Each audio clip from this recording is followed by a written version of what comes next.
Board exam అంటే చాలు భయంతోని బెక్కు బెక్కు అనుకుంటా పొద్దుగాలని అలారం పెట్టుకొని మబ్బుగాలని లేచి ముఖం కాడుకొని తానం చేసి తయారై బుక్కెడంత తింటాం లేకపోతే లేదు షెలో ఇక సెంటర్ కాడికి ఉరుకుడే. ఎందుకంటే జర్ర లేట్ అయినా కానీ లోపలికి ఎంట్రీ చేయరు కాబట్టి. కొన్ని ఎగ్జామ్లకు ఒక 5-10 నిమిషాలు అటు ఇటు అయినా నడుస్తుంటది కానీ గీ సెంటర్ కాడ మాత్రం కొంచెం గిట ముఖం చూస్తలేరట.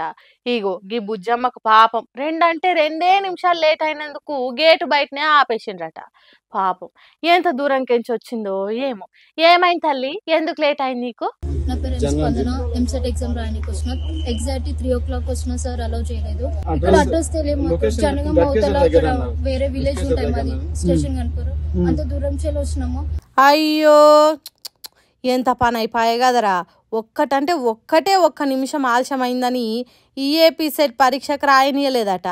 కాళ్ళేళ్ళు మొక్కినా కనికరించలేదట సెంటర్ వాళ్ళు.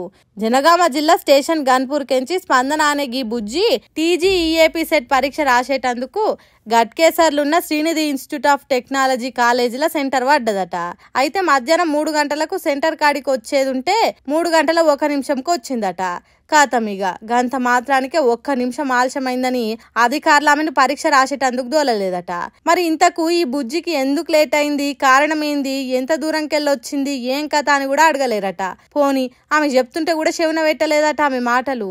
మరి ఎందుకు లేట్ అయింది బుజ్జి? వాళ్ళు కూడా పట్టుకున్నాం మేము, వెళ్ళిపోండి అని చెప్పేసి వాళ్ళు యాక్సెప్ట్ చేయట్లేదు అసలు. వాళ్ళు ఇక్కడ ఇన్నే ఉన్నారు. వాళ్ళు నేను రిక్వెస్ట్ చేసిన సార్ ఒక 2 minutes అంటే మీరు ఏం చెప్పినా నేను వినను, మీరు వెళ్ళిపోండి అని చెప్పేసి.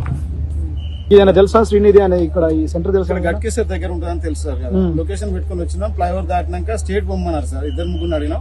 స్టేట్ బొమ్మ అంటే ఆడికి పోయి మళ్ళీ రిటర్న్ అయినాక ఒక కరెక్ట్ అడ్రస్ చెప్పిన ఫ్లైఓవర్ దాటడానికి రైట్ ఇవ్వండి అంటే అంత దూరం బయట వచ్చే వరకు లేట్ అయింది సార్ మాకు. ఆహా, అయితే కాలేజ్ అడ్రస్ సరిగ్గా తెలియక తొవ్వంట అడుక్కుంటూ వచ్చేసరికి ఆలస్యమైందా? సోపతాల నాయన కూడా ఉన్నట్టుండు కదా. ఏమైందే పెద్ద మనిషి, నువ్వైనా జల్దీ దొలకరావా అనే? 3 o'clock ఇక్కడికి వచ్చేసినాం. 2 నిమిషాలు లోపలికి పోయినాం సార్. పోయినాక సార్ను రిక్వెస్ట్ చేసి బదులైనా కూడా తీసుకుంటే టైం అయిపోయిందని వెళ్ళిపో అని నెట్టేస్తుంది సార్. ఊకో షెల్లే, ఇప్పుడు ఏం చేస్తావు పాటు? మీరు ఎంత ఏడ్చినా ఎంత బాధపడ్డా ఇప్పుడు ఏం ఫాయిదా ఉండదు. మళ్ళా ఏడాదికి రాసుకున్నాడు తప్ప మన చేతిలో ఏం లేదు. ఇంటికి పోయి ఎసొంటి చెడ్డ పనులు చేయకుండా మళ్ళా ఎగ్జామ్ దాకా మంచిగా చదువుకో. చూడుండ్రి ఓ పొరగాన్లు, జర ఇప్పటి సందైనా టైంకి పోయి పరీక్షలు రాయుండ్రి, అవసరమైతే 1 గంట ముందే ఉండుండ్రి అంటుర్రు ఈ ముచ్చట చూసిన విద్యార్థి తల్లిదండ్రులు. ఇప్పుడు ఇలా 10వ తరగతి పరీక్షల రిజల్ట్ వచ్చింది కదా.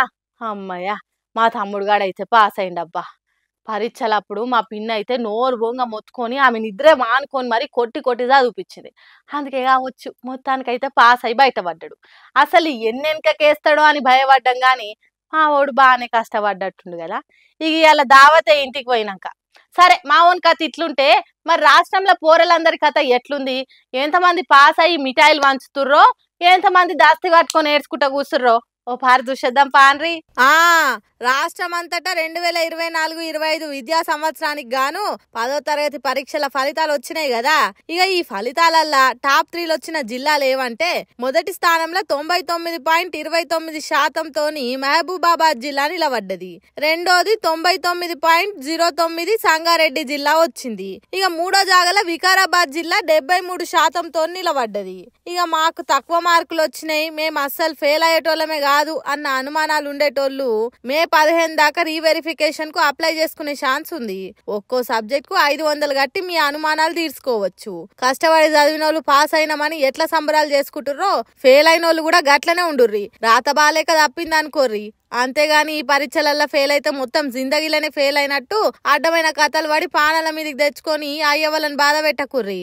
ఇప్పుడు పోతే కూర్చొని చదువుర్రి, మళ్ళా రాయిర్రి, పాస్ అయ్యేదాకా చదువుర్రి తప్ప పానాలు తీసుకునే కథలు అయితే వాడకుర్రి. అట్లా చేస్తే చదువు శాతగాక చచ్చిర్రంటారు తప్ప ఎవ్వరు మెచ్చుకోరు. ఇక మంచి మార్కులు వచ్చి పాస్ అయిన వాళ్ళు ఇంటర్ ఏ గ్రూప్ తీసుకోవాలి, ఏ కాలేజ్ లో జాయిన్ కావాలి, మంచి భవిష్యత్తు కోసం ఏం చదివితే మంచిదని మీ సీనియర్లను అడిగి తెలుసుకోర్రి. Congratulations and all the best రా పోరలు. పైలమ్మలా